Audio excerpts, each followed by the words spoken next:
you are not a strange phenomenon, because music is one of our international languages of the world.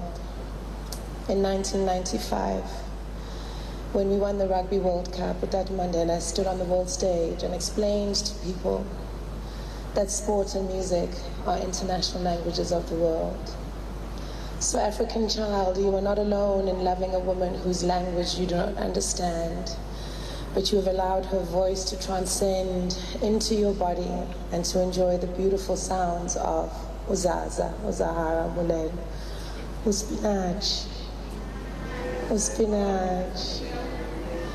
You know, to highlight what you're saying, I'm obsessed with the continent of Africa, and I've done a lot of traveling on the continent, and everywhere I go, they play ingoma zikabulelwa.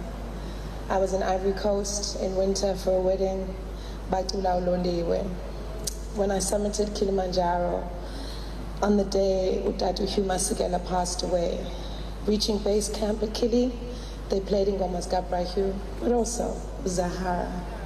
On the oceans at Zanzibar, when they take us out to go and swim with the dolphins, they're playing Zahara. When we come back at sunset and we're enjoying our drinks, who are they playing? Zahara. On the sandbanks of Tunisia, quad biking with my friends, who are they playing? Zahara. On Arabian horseback, visiting the great pyramids of Giza and the Sphinx, who are they playing? When I visited Dakar and the Guri Island, the slave island, the kids were singing in the boats. Who are they singing? Visiting Senegal, visiting Ghana, visiting Nigeria, who are they playing? So you are not alone, sir, when you do not understand her language, but you can hear her spirit and you can understand her heart. And as you said, her gift of music will live on in perpetuity. Ladies and gentlemen, speaking on behalf of the entertainment industry as her friend, please welcome on stage, Somizi Mhlongo.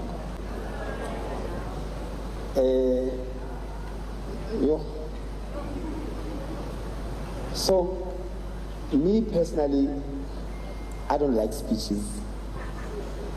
And I've even said it, it's in my will. At my funeral, I don't want speeches. No, I'm being serious. And I'll tell you why I don't like speeches. Because a part of me feels like we box everything and pack everything in real life and save it for speeches at a funeral. And for me, is that we hope that the person that we're speaking to can hear us, but we don't know. So for me, why do we save all this time when we could have told this person what I'm about to say? Because we only imagine what happens on the other side. No one knows if there's even the other side. We live in hope based on our religions and our beliefs that they are on the other side listening.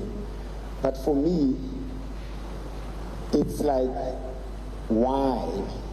When are we ever going to learn to say what we feel when we feel it at that time?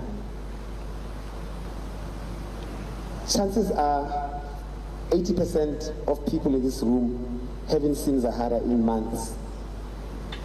But we flew and drove from everywhere in the world and made the effort because she's gone. And it's not because we didn't know what she was going through, even before she went to hospital. So for me, I'm big on telling the person how I feel at the time, and I never run out of, I love you, I care, are you okay? And with Zahara, I just want to quickly tell you guys how I met her. I met her before she recorded an album. I met her, she was basking at a restaurant in East London.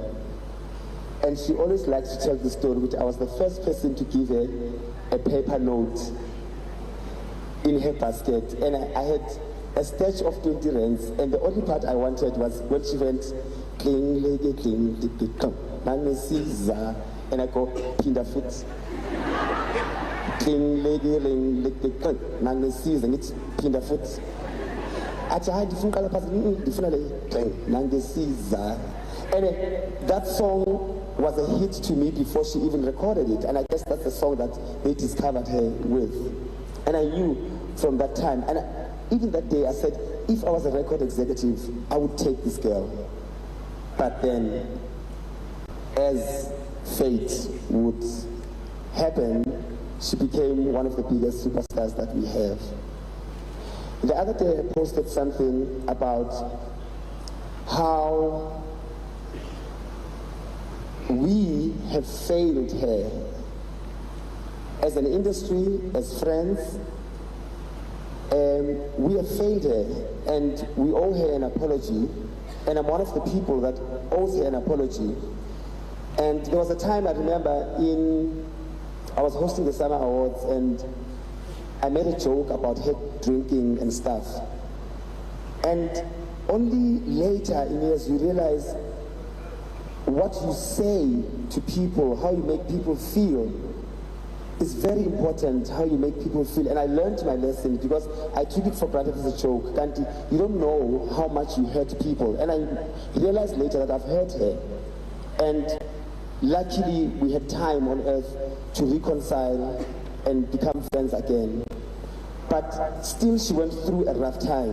Where was Somizi? Nowhere. Where were we? Nowhere. When we could have helped and said, Chomi, you need help on APCNT, we're carrying on with our lives. And we need to internally apologize to her and say, we are sorry, we can do better. What are we learning from Zahara's story is to do better. Stop making fun of other people's downfalls. Besimhleba, simhleba, singamncedisi. And here I am now standing as if I was there throughout. I wasn't there throughout. So the biggest lesson I've learned, and I hope everyone in this room learns, don't ever laugh or make a joke on someone else's downfall. If you can't help, shut up. If you can't contribute positively, shut up. The same people on social media that keep on saying, we've lost an icon. Did you treat her like an icon? I don't think so.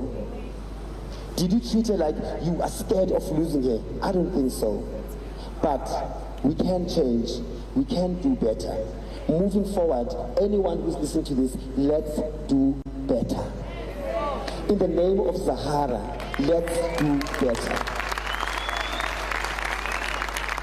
Let nobody, whether famous or not famous, go through hell if you can help. And help does not mean just monetary. Help is a talk, is a call, is a, are you okay? Can I give you a hug? And stuff like that. Let's do better.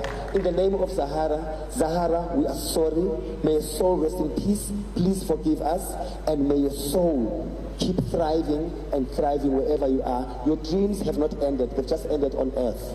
But wherever you are, Zahara, please keep shining and forgive us. We love you. Thank you.